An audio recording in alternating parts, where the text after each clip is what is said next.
Hello guys, study for happiness में आपका बहुत बहुत स्वागत है।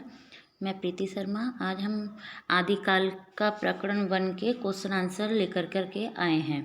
जैसा कि मैंने आपको पहले बताया था कि हम आदिकाल प्रकरण 1 समझाया था। मैंने आपको सामान्य परिचय था उसका, जो मैंने इम्पोर्टेंट तथ्य जो थे वो मैंने आपको बता दिए थे।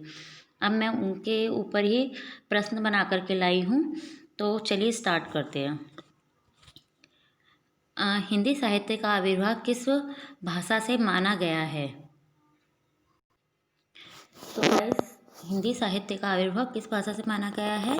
ये प्राकृत की अंतिम अपभ्रंश भाषा से माना गया है। जब प्राकृत भाषा चलती थी उसकी अंतिम भाषा अपभ्रंश भाषा, यानी कि जो हमारी है ना अलंकार वगैरह, जो अब हमारी एकदम जो हिंदी की साहित्यिक भाषा चलती है वो ना चल करके मिक्स भाषा है ना एकदम बिगड़ी हुई भाषा को अपभ्रंश भाषा कहते हैं, वो चलती थी। जो प्राकृत का अंतिम रूप था उसको माना जाता है। दूसरा, गाथा कहने से किस भाषा का बोध होता है? तो गाथा कहने से प्राकृत भाषा का बोध होता है। और दुहा कहने से किस भाषा का बोध होता है? तो दुहा कहने से अपभ्रंश मिश्रित प्रचलित भाषा का बोध माना गया है। गाथा कहने से जो प्राकृत भाषा का बोध माना जाएगा गाइस, और दुहा कहने से अपभ्रंश यानी कि प्रचलित काव्य भाषा, जो कि बिगड़ी हुई भाषा थी उसको, मतलब बिगड़ी हुई भाषा मतलब कि मिली जुली भाषा है ना, जिसका कोई साहित्यिक रूप ना हो, वो वाली भाषा अपभ्रंश भाषा में आती है। अब नेक्स्ट गाइस, हिंदी साहित्य का आदिकाल शुक्ल जी ने कब से कब तक माना है?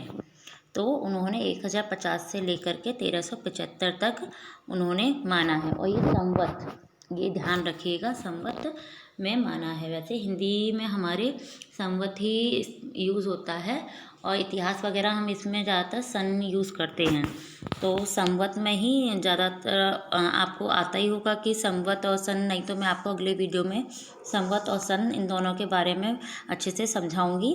तो संवत 1050 से 1375 तक में इन्होंने हिंदी आदिकाल का विभाजन किया। अपभ्रंश की यह परंपरा कब तक चलती रही?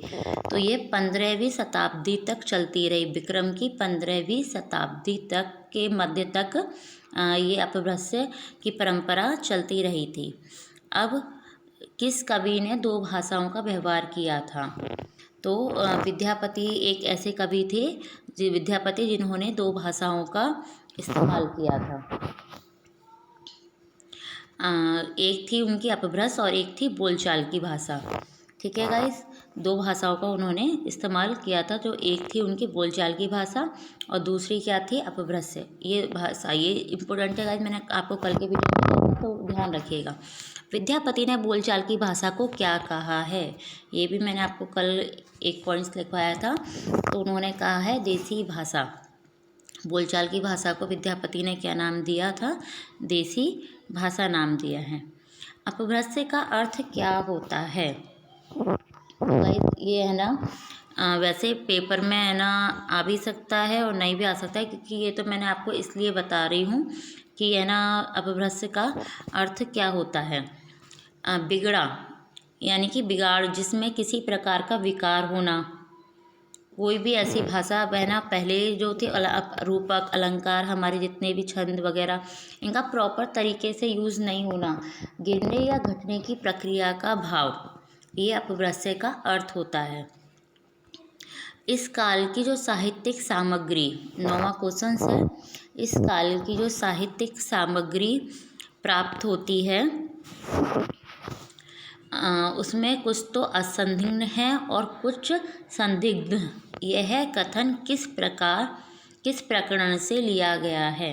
ये इस काल की जो साहित्यिक सामग्री प्राप्त होती है, यानी कि आदिकाल की जो है ना बताया गया, आदिकाल की जो साहित्यिक सामग्री प्राप्त होती है, कुछ तो है ना मिल गई हैं और कुछ अभी अज्ञात हैं। किसी के है ना रचना का, रचयिता का नाम नहीं पता, तो किसी के रचयिता का नाम पता है पर उसकी जो रचना उसने लिखी है वो नहीं मिली है।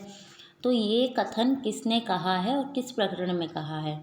तो ये रामचंद्र शुक्ल जी का कथन है गाइस, ये ध्यान रखिएगा। ये कथन किसका है? आचार्य रामचंद्र। ये कथन किसका है गाइस? आचार्य रामचंद्र शुक्ल जी का यह कथन है। तो गाइज़ इतने ही क्वेश्चंस इम्पोर्टेंट लगे मुझे, जो मैंने आपको बता दिए हैं सारे।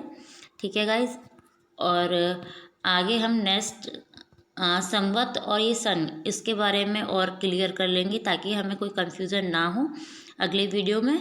आई होप्स कि आपको है ना ये वीडियो थोड़ा बहुत हेल्पफुल लग रहा होगा। मैं अभी वैसे नया नया वीडियो बनाना शुरू किया है ताकि ये मेरी भी पढ़ाई अपने लिए भी है ना, मेरी भी पढ़ाई अच्छे से हो जाए और शायद आपको भी थोड़ी बहुत मदद मिल जाए, क्योंकि बच्चों के साथ में पढ़ाई करना बहुत मुश्किल होता है।